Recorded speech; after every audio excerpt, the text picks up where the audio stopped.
قل یا ایھا الکافرون لا اعبد ما تعبدون، سورہ ماؤن 18 نمبر، سورہ کافرون 18 نمبر، سورہ ماؤن کے بعد نازل ہے۔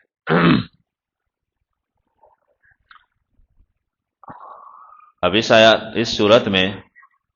اصول فلاح کے بعد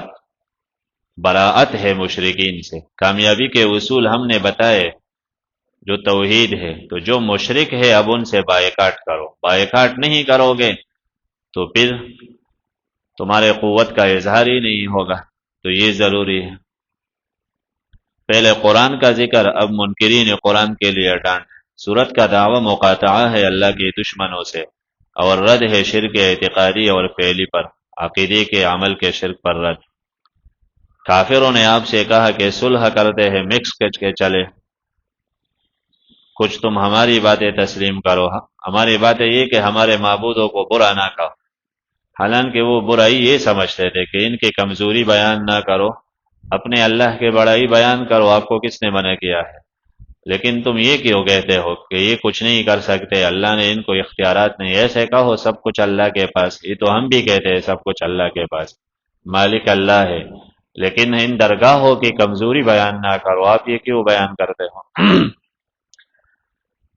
تو جواب، قل آپ کہہ دیجئے براءت، یا ایھا الکافرون، اے کافرو،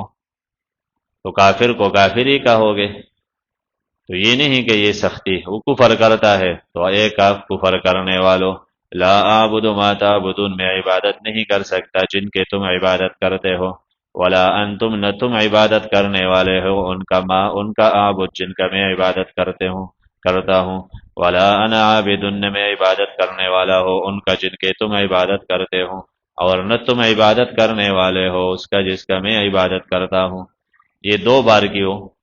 پہلی بار لا اعبد ما تعبدون، یعنی میرا عقائد وہ نہیں جو تمہارے ہے، ولا انا عابد، میرا عمل بھی تمہارے عمل سے الگ،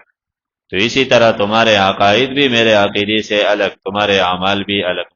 توحید کا پابند، سنت کا، اور تم شرک اور بدعات کرتے، تو دو بار ذکر۔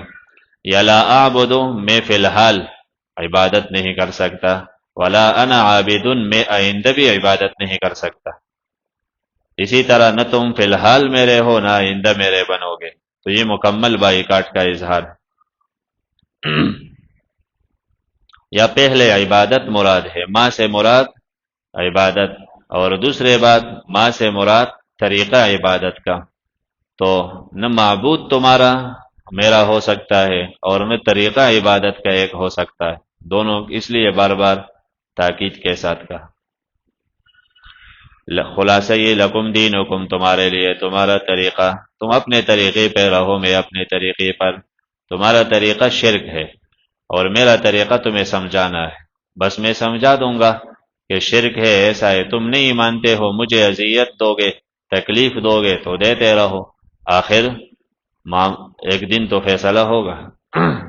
یہ نہیں کہ تم شرک پر رہو، شرک کی اجازت نہیں دیتا ان کو، تم شرک پر رہو، میں توحید پر اپنے مسجد میں بیٹھ جاؤں گا، تمہیں دعوت ہی نہیں دوں گا، ایسی بات نہیں، دعوت تو مرتے دم تک ہے، تو مانا تمہارا طریقہ میرا مخالفت ہے، کفر شرک ہے، تو کرتے رہو، میرا طریقہ خیر خواہی ہے، تمہیں سمجھانا ہے، میں سمجھاتا رہوں گا۔